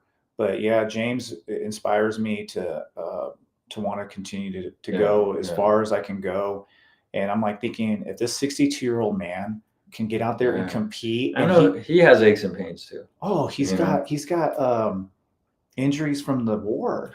I mean, he did, I don't know how many different stints of combat, but man, this guy's legit. I look forward to that podcast. He is a warrior. Oh yeah, through and through. And I got so much respect for this guy. Thank you for your service, James. Yeah, absolutely, James. And such an interesting person. He's been just very helpful behind the scenes at the gym too. It's one thing about our gym that we have. I have some amazing people from Colette, Sarah, who and Daisy, who teach the women's class. And Sarah does an amazing job with the kids. Sarah does a really outstanding job with the kids class, and just so many. I don't want to start naming people because I'm going to end up missing people. But we just have so many amazing people at the gym. Super lucky in that regard. But yeah, James, he does a lot behind the scenes, and just really appreciate that guy. And when he went out there and competed, I was really worried for him. But man, he competed like 7 different matches. 7 in a day? In a day. Damn. He did no gi. He did gi. He did it all. He did not give a shit. What's the secret sauce? I know. And then I was like, dude, are you tired? I'm like, are you tired? He's like, nah, I'm not tired. You know how he talks? He's got that southern accent. He's like, nah, I'm not tired. I think he's from West Virginia. I was at the South. He don't got time for bullshit, you know? Oh, yeah. Tired, that's bullshit, you know? No, this guy is old school, Marines. Old school. But no, we have some great training partners. Yeah, we do. I'm very fortunate to have found that. So you're going to continue to train. So talk to me about do you have any goals that you're setting for yourself? Yeah, I'd like to I journal everything. So I journal, even like after the kids class with me and you or you give me some tips, I'll go and write that down because I forget a lot of stuff. So that's like my first goal, just to keep, looking back to those notes and keep taking notes. I'm a student, so the other thing too, I definitely want to compete again. I want to get after that. The hard thing about competition, you know this better than I do, but it's you don't want to pussyfoot in there. No, you don't. You need to prepare for it, or you're going to get your ass kicked. And competition is nowadays has changed quite a bit because there's so many more people who compete, so many more people who train, and the blue belt today is a little different than the blue belt when I was training years ago. The games that people play are very advanced. Even at white belts, these advanced white belts, where I'm like, damn, they're using guards that man, we didn't even use much when I Right. first started jiu-jitsu. Yeah, So yeah. yeah, you gotta be prepared physically, psychologically, and then of course your game has to be on point. Yeah, so that's definitely another goal of mine. I'd like to try and compete a couple more times, shoot, a few more times if possible. Just keep going, stay healthy. Yeah. And you Yeah. also play golf. You're an active guy, man. So tell me all the different. Oh man, I do too much, and it's funny because like I'll see another hobby, and I'm like, I start looking at that hobby like, dang, I could do that too. But I mean, I've always been an active kid growing up. Like I didn't, we didn't have a lot of like gaming systems. Like I would have Right. friends who like had all the new PlayStations or whatever. My mom was like, that stuff's bad for you. She knew enough to know that that was not good for me, and so I just love being outside. And so golf, when I started playing golf, I've been playing golf since like 2000. I used my financial aid check to buy my first set of Holy clubs. So That's outstanding. yeah, so I started playing, and then I love playing golf. I belong to Central Valley Christian Golf Club, so they do monthly tournaments and good group of guys. It allows me to socialize with my friends. I have some really good friends who golf too. And I try and get my kids into it. I want to expose them to as many sports as possible because I want them to take joy and care about their health, their physical health, and it promotes your emotional health too. And I know that. We know that. And so I do that. I do a little bit of mountain biking here and there, although I haven't ridden. I have a nice bike. It's just sitting there, but I was just texting my buddy last night, like we got to go check out China Peak, which is they have like chair lifts that take you to the top and you bomb down. So probably do that in a couple of weeks. So I was doing that a lot over the pandemic, and then it just work came back and other stuff, and then I found jiu-jitsu, and it's like one thing I'm learning is that I only have so much energy, and so it's like, do I want to focus on my jiu-jitsu? Do I want to go? And you have to prioritize sleep and rest. Yeah, to train jiu-jitsu, you can't just burn the candle at both ends and think you're going to go into the gym and you might end up getting hurt. You have to prioritize rest to repair your body so you can go back and do it again. And then you have your regular job that you have to do, right? That's my bread and butter. That's your bread and butter. It's how you feed your family. Then you have family time. You want to spend good quality time with your family. And then you have your kids and all the responsibilities that comes with raising children. But I like what you're doing because I think that just by you remaining active, you pursuing some of these hobbies, it teaches your kids to explore. Oh yeah. And so many of our youngsters nowadays, I think a lot of them live in fear of the unknown. Yeah.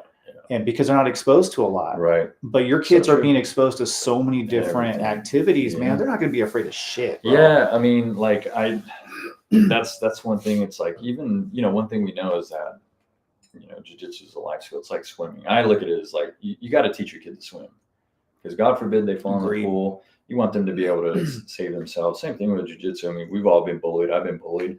But I've always stuck up for myself, and I want them to have that skill where like they know not only can they stick up for themselves, but they know how to really defend themselves if they know how. And I was telling you this story, but I think it's worth sharing again on the podcast. Is that my daughter, who was like 7 at the time, was last year, a neighbor kid, a little bit bigger than her, was like trying to kick her, and she like did an arm drag and then took his back and like did a rear naked choke on him, and I had to tell, like I yelled, no, stop. And she would have put him to sleep, and so he, she knew what she had to do. Yeah, I love it. Yeah, no, it's such a great gift that we could give to our kids. Mm-hmm. And when I grew up, the story that you told about the way of Japan, that resonates with me because when I grew up, I wanted to do some kind of martial art. My parents couldn't afford it. Yeah. We couldn't afford to do anything. Yeah. And at our gym, what I wanted to do is I wanted to make sure that I had a place where everybody was welcome, no matter what your demographic, no matter what your economic status was as well. And, one thing I always tell people, look, if you really want to train, we'll figure out a way. Yeah. If you want to, if you really want it, if you really want to be on the mat, I would never let financial reasons get in the way. Not at my gym. We'll figure out a way to get if they want it, if they want to be. And I can vouch for that too, because you and I have had this conversation last year when, my mom was sick and you called me. You're like, hey, what's up, man? I haven't seen you in a while. I was like, well, my knee's hurting and, my mom's got this thing going on. At the time, I thought she was going to live. But I was like, if you can, just pause my payments. And then you're like, all right, man, I'll pause your payments. And that's not a problem. And I knew, I was under the impression that the price when I came back was going to be what the current rate was. And you were so good about that. And I appreciate you, man, because I know you've done that. I'm not going to tell other people's stories, but I know you've done things for other people too. And so you've created this culture in this gym that, is very like a family atmosphere. Like everybody's cool, man. I met some very cool, lifelong friends, and, everybody's so cool there, and it just attracts a certain type of person. It may not be like what you were describing, like just all out war. We get after it, but it's not like we're trying to kill each other, hurt each other. No, trust me, the 5 a.m. guys, that's hard training. Oh yeah. It's hard. It's hard training. See, people, when I say like it's not like how it was when I was doing jiu-jitsu. What I mean by that is like when somebody walks to the door, we're not just going to throw them in the fire. Yeah. When I walked into the door, man, I was thrown in the fire. Like I try to ease people into it, but man, we train hard. And the morning program is a tough program. Mm-hmm. I would even say, man, I go easy on. I watch you guys your warm ups. Like, Dave's he's a freaking. You know what? Man, I used to not like it, but as I've gotten older, it's just like it's so important that, especially in the morning when it's cold, it is. You just wake up out of bed and it's just like And now I've come to. I just got back from Hawaii. I was doing those same warm ups in Hawaii.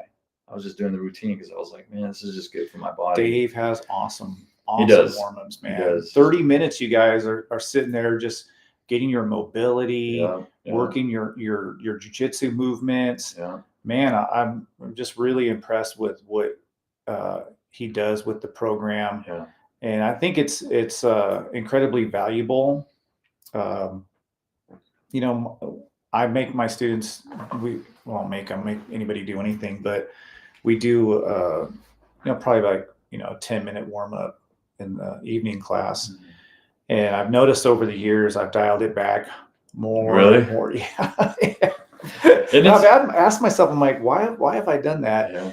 And, I've listened to some different takes on jiu-jitsu, and I'm always trying different things. One thing that I don't do is let myself get stuck in this kind of trap where this is how it has to be done. Right. This is the only way to success. This is the only way that you're going to achieve these goals is by doing it this way. I just like to try different stuff. Yeah. So there's some times where I'm like, you know what? Let's just get rid of these crazy warm-ups. Let's do something a little different. Yeah. And I'm always trying to kind of switch things up a little bit and to see if maybe I can get better results. Yeah. I'm never, ever going to just have one way of doing things, and unless I feel like that's the way I found it. This is the path to success here, obviously. But even then, I'm always going to be switching things up. I spent a lot of time studying jiu-jitsu. I don't really talk a lot about that, but a lot of my spare time that I have, I'll study the game. I try to look at matches and just see what people are doing. I listen to a lot of coaches talk about the philosophy of coaching as well. I try to spend a lot of time just studying the martial art. And do you have any coaches that you like follow and take from? You know what? I mean, I'll listen to anybody. I don't even care if they're somebody who's well known, but I really enjoy listening to Matt Royo. Okay. He's from Florida, former MMA fighter. And I just like listening to him talk about jiu-jitsu. I like his shorts. Coaching. His shorts are amazing. Yeah. They're a lot of good content in just a quick time. Quick. And then, even some of the stuff that he talks about, his routine, because he's older. He's an older grappler. I've implemented a lot of his stuff that he does. And there's just a lot of coaches like him, John Danaher.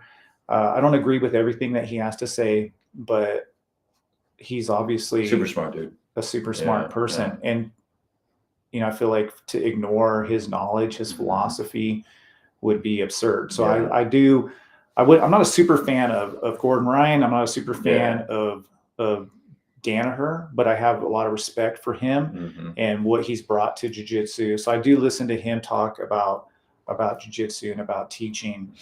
But really, honestly, anything that comes my way, I'm willing to listen to as long as I feel like I'm going to get value from it.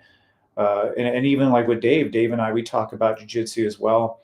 And just through my conversations with him, I'll switch things up. And I'm always trying to kind of tinker with the program a bit. Right. Because when I was doing jiu-jitsu, it was always the same. Everything was the same. There was never anything different. And I'm like, you know what? I don't want to do it like that. Right. And so like I started off with one no-gi class a week. And now we have two no-gi classes a week. Now we have a class that's dedicated 100% to lower body attacks. I need to go to that class. And it's funny because when we started it, we had like 4 or 5 people who would come in, and slowly that class has grown and grown and grown. And then people go in there and they do that class and they're like, oh my God, it's a whole nother world, man. It's a whole nother part of jiu-jitsu. And so, I'm always going to be tinkering with the schedule a bit and how we do things just to see how we could improve. And just see how we improve, and also just to not let things get stale. And I enjoy that challenge as a coach to see what can I do to keep people interested in jiu-jitsu and to kind of spark that love and that passion that I have for it. I want people to have that as well. Oh yeah, for sure.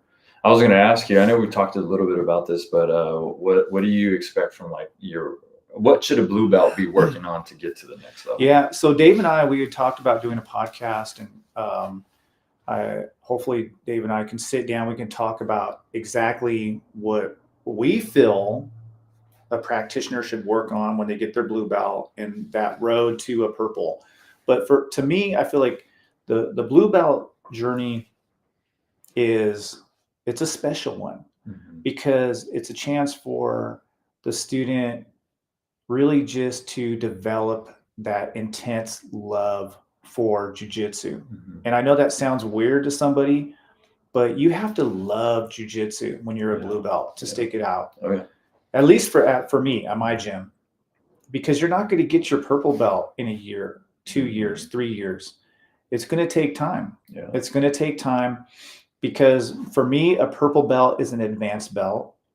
It's a belt where you should be pretty damn good at jiu-jitsu.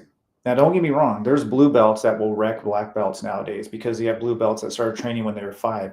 They got a blue belt when they're 16. And they've been doing jiu-jitsu longer than most people, and they're still teenagers. So it's a different kind of blue belt. But the typical average blue belt, somebody who starts in their late 20s and their 30s, when they get that blue belt, I just want them to develop an intense love for jiu-jitsu and just love training. And that's a chance for you to develop your own game, to develop your jiu-jitsu, because your jiu-jitsu is like a thumbprint. Everybody has their own unique thumbprint. You're going to develop your own unique jiu-jitsu. And I don't want you to be a replica of me or Coach Dave. I want you to develop your own jiu-jitsu, something that you know is going to fit your body type. It's going to fit your speed, the type of jiu-jitsu that you want to be good at. And it's not for me to tell you. Now, I'll tell you if you're doing something wrong. Right. If I'll tell you like, hey, look, that's not going to work, or you're going to find yourself in a bad position if you continue to do that. But I'm never going to tell you, oh, you shouldn't be exploring this kind of jiu-jitsu. You shouldn't be, you should be working on this guard instead. Like I always tell people, like, no, explore. That's where you want to just kind of have fun with jiu-jitsu, explore different guards as a blue belt, explore collar sleeve, get really good at collar sleeve, man. If I would have started working, I didn't work on my collar sleeve game probably until, man, I would say till brown belt. I started really focusing on collar sleeve. But if I was a blue belt like you, man, I'd be working a lot of open guard, collar sleeve. But that's just me personally. But you know what? Other people, maybe it's De La Hiva. Some people love butterfly guard. I've had blue belts develop a really great butterfly guard. That doesn't come from me. Right. I'm not great at butterfly. I feel like my thing as a coach, what I want from my students as at the blue belt level is for you to work on your jiu-jitsu. Right. And really get good at something. And then, of course, through the months and years of training, you should really start to develop your technique in all areas. Top. That's what I was going to bottom. ask you. Yeah. You have to have a good top game. You have to have a good bottom game. Your stand up. You don't have to know 1,000 moves, but you got to be pretty decent at stand up. You have to have some good judo. One thing at our gym is, judo is a very important part of our program. So you have to train judo, and you have to have stand up. And so you have to have a couple of good throws that you're decent at. And then you have to know pretty much, all the major judo throws by the time you get to purple. And you got to be proficient. You have to be proficient at all areas. And that takes time. Now, if you want to speed up the journey from blue to purple, then you got to compete. Okay. That's just a must, because competition, this because you've competed now. Competition teaches you a lot about where you're lacking in your game, whether it's the mental part of it, whether it's the physical, whether it's the technical, and you're going to advance much faster than, say, somebody who doesn't compete. So it's a chance for you to really fall in love with the sport, with the martial art, just get all the benefits from it, really develop technique in all facets of jiu-jitsu. And then, of course, the main thing is where you begin to develop your game, where people go, oh, man, Ernesto, this is what you got to watch out for him. He gets you here, man, you're going to be in trouble. Right. Yeah. So you talked about competition. What's your, what would be your advice to somebody like myself who's approaching 40? How would you prepare, factoring in all of life obligations and everything else, but how would you prepare for competition? So first of all, my advice to older grapplers, you have to get in the right tournaments. You don't want to get into a tournament where some promoter is going to put you in with a 20-year-old. Right. So you got to get in the right tournament where you're actually competing against people who are in your age bracket, people who are in your weight division. Right.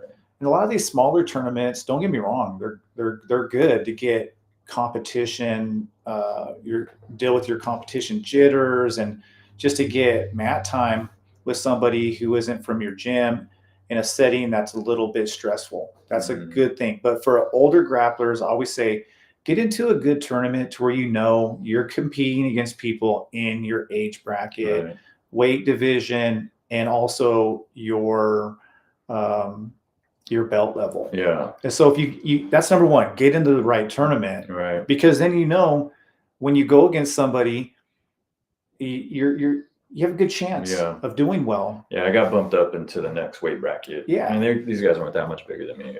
But still, it matters. Yeah, for sure. It matters. Trust me, it matters. And so that's number one. And then secondly, you just learn it. You learn to just be okay with maybe not having the results that you want to have initially. Yeah. You have to be okay with that, and you have to take that more as a way to learn and grow. Yeah. And so don't look at it as it's life or death. I got to win. I have to do well. Yes, be competitive. I mean, I want you to win. Like, don't get me wrong, because I'm like ultra competitive. Even for my students, I'm like, damn, I want you to go out there and whip some ass. But yes, you want to be competitive. You want to win. You want to do well. But the most important thing you should look at competition is, like, how am I going to use this as a tool to grow and become better at the sport? And if you have that type of mindset, I think it's going to be much better for you. I think you'll want to compete more. And then, of course, with all the different life responsibilities, man, you just do what you can do. Yeah. You stay active, make sure you're getting your rest. If you can do a little bit of cardio outside of the gym, that's great. But we all know that the best type of cardio is jiu-jitsu cardio. Yeah. The more mat time you get, the more you're going to be able to survive out there. But, lift some weights, definitely work on your mobility as much as you can. and then, go out there and just kind of see what happens. And if you don't get the results, well, then you have to figure out what's going on. You're a smart person. Yeah. Dave is smart. I'm a smart guy. We'll figure it out. Yeah. And we're going to go back to the gym. We're going to look at your game and see how we need to improve. And then maybe you throw your name in the hat, maybe 6 months down the road, maybe 4 months down the road. But in terms of preparation, basically just all the things that you're doing, except for you just have more focus. You're training with a purpose. When you're competing, you should be trained with a purpose. So there's a lot of people who they come to the gym and they train jiu-jitsu because they love the camaraderie, they love the fellowship, they love the sport, they love to sweat. But when you're competing, you have to train with a purpose. You have to be training like how am I going to give myself the best chance to be competitive and win? And that's where you really start to look at your game. Yeah, it's the best advice I could give somebody who's older, somebody who has a lot of responsibilities, and never put so much pressure on yourself where you go in there where you're feeling so stressed that it affects your performance, and you just treat it as a way for you to be able to grow. Yeah. And the other thing I would want to know is like, what's how many sessions per week? What do you think is a sweet spot? So I think here's the deal. I always tell people minimum twice a week. Okay. If you're competing, if you do 3 days a week, I think that's the sweet spot. But I've seen people do very well in competition. They're training 2 times a week. And it goes back to what I said, is that there's purpose to their training. So if you can't train as often, then you really have to be focused when you are training. Right. And you got to let your coaches know, hey, look, I need to get as much out of this as I can. How can you help me do that? Right. So that's where Dave and I come into the picture, where we really spend as much time with you when you are in the gym, just like with us, our little discussions that we have after the kids' classes, those are huge. Those are gold. Golden nuggets, man. Yeah, for sure. And so that's basically what I tell people who have a busy schedule. Every time you're in the gym, have a goal. Today I'm working on my guard passing. Today I'm working on my bottom game. Today, you know what? I'm gonna let somebody get mount and work on my mount escapes. That's one of the things too, is that one of the things I've learned is that if your teammates, right? Yeah. If teammates know you're competing, they'll say, "What do you want to work on?" "Oh, I want to try this." And I've been pretty fortunate to have a good group of people in that morning class. Are like, "Hey, what do you want to start with?" So that was also the other cool thing that I learned from competition, is like it really is a team effort. Oh yeah. Yeah. And they're not trying to kill you either, because they know, they don't want to hurt you coming up on the competition. So it's true. And Dave is good at getting people ready. Dave is really, because Dave's competed. He and I we've spent a lot of mat time getting ready for competition, and he knows all about competition, how to prepare for it. I feel like you have a really good team around you. You have people who care about your performance. Yeah. The most important thing is just getting the most out of what you can give. Yeah. And some people, man, they don't have a lot of time. Yeah. They can only get into the gym a couple of times a week. Yeah. And to me, man, 2 times a week you can compete. Yeah. You can throw your name into a hat. You just got to make sure that you're taking your notes, like you're doing I think your journaling is brilliant. When I started jiu-jitsu as a white belt, I did a seminar with I can't think of his name. He's a black belt under one of the Gracies, Brazilian, Ricardo Barros. Ricardo Barros has a gym still up in the Bay Area. And I have a friend of mine who's married to a woman who was a brown belt under Ricardo. I used to train with him. I mean, we're talking like 20 years ago, back when I was a white belt. And he was the one that told me to start a journal. Is that right? He told me. How would you structure your journal? So I used to structure it by seminars I went to. I would write down all the moves I learned. And I would talk about maybe things I need to work on in my journal, just kind of think, write down, oh, I want to work on this part of my game. Even the stuff I was getting better at, I was like, oh, I think I'm getting better at this. And I would say the reason why. Yeah. And I was in school at the time, so taking notes, that was something I just did all the time anyway. And but yeah, he was the one that told me, he's like, man, keep a journal. He said, write down the techniques that you learn, and then take your journal to the gym, and then open up your book and go through those techniques with someone. Yeah. And that way you continue to work on the things that you need to work on. I have mine set up like with that. like my goals for the class for that day. So like I'll write ahead, like this is what I want to work on the next class, and I'll come back and I'll review like the techniques that I learned. I'll write like detailed notes, what went well, what I need to work on, and like one of my goals is always like stay healthy, be safe, don't hurt yourself, don't hurt nobody It's else. a great goal, man. You know, It's an because like outstanding goal. I tried to do some roll the other day, and one of my classmates, I think I might have tweaked his neck, and that really scared me.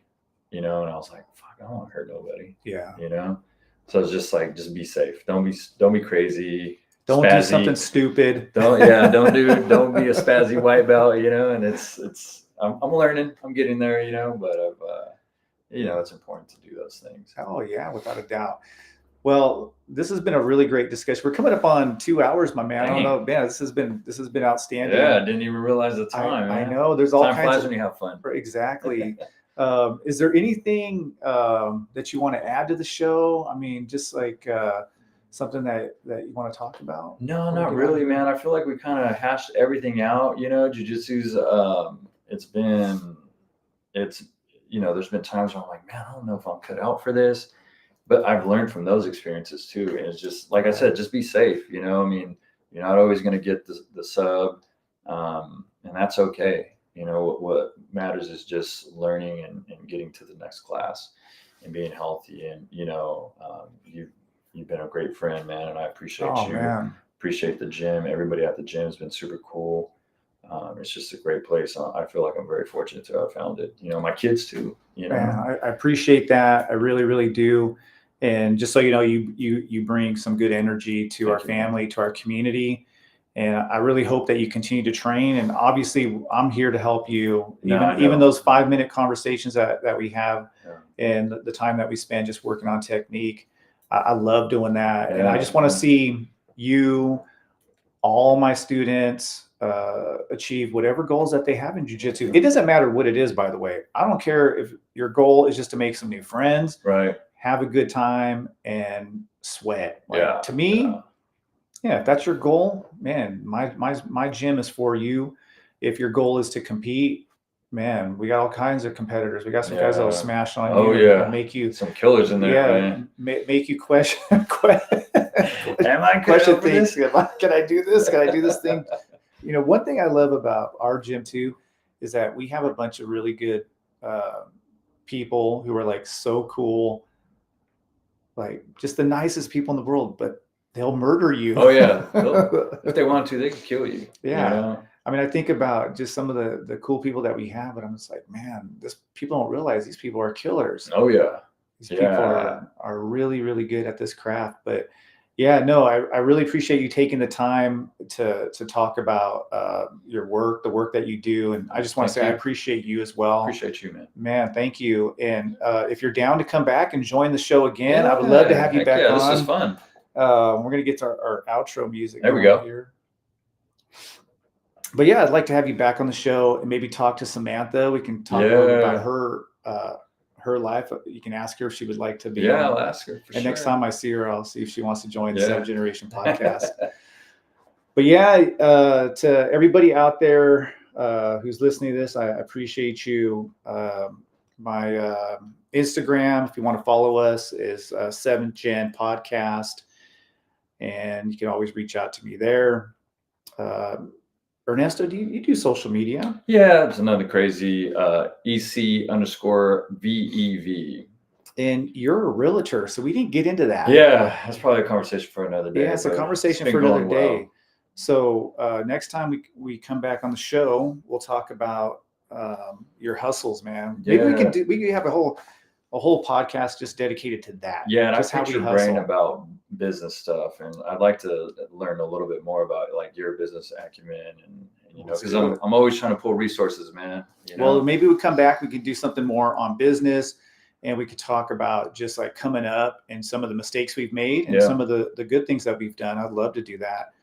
But yeah, if you want to reach out to Ernesto, can they email you at Fresno City College? Yeah, Ernesto.Cazares, CAZARES@FresnoCityCollege.edu. And you do see general students, right? I see everybody. Sees everybody. So if you're a student out there listening to the show and you need a good counselor, reach out, man. Thank you, brother. And like I said, appreciate you all. 7 Generation Podcast. Need to go hydrate here because it's about 110 outside. What are you going to do? How are you going to spend the rest of your day? Probably just go chill, hang out with the kids, you know, enjoy my time with them. There you go. And family. All right, y'all. Later. Peace.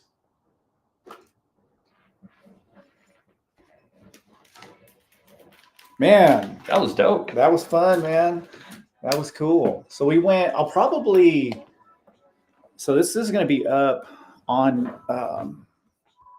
You're still live. Yeah, we are still live.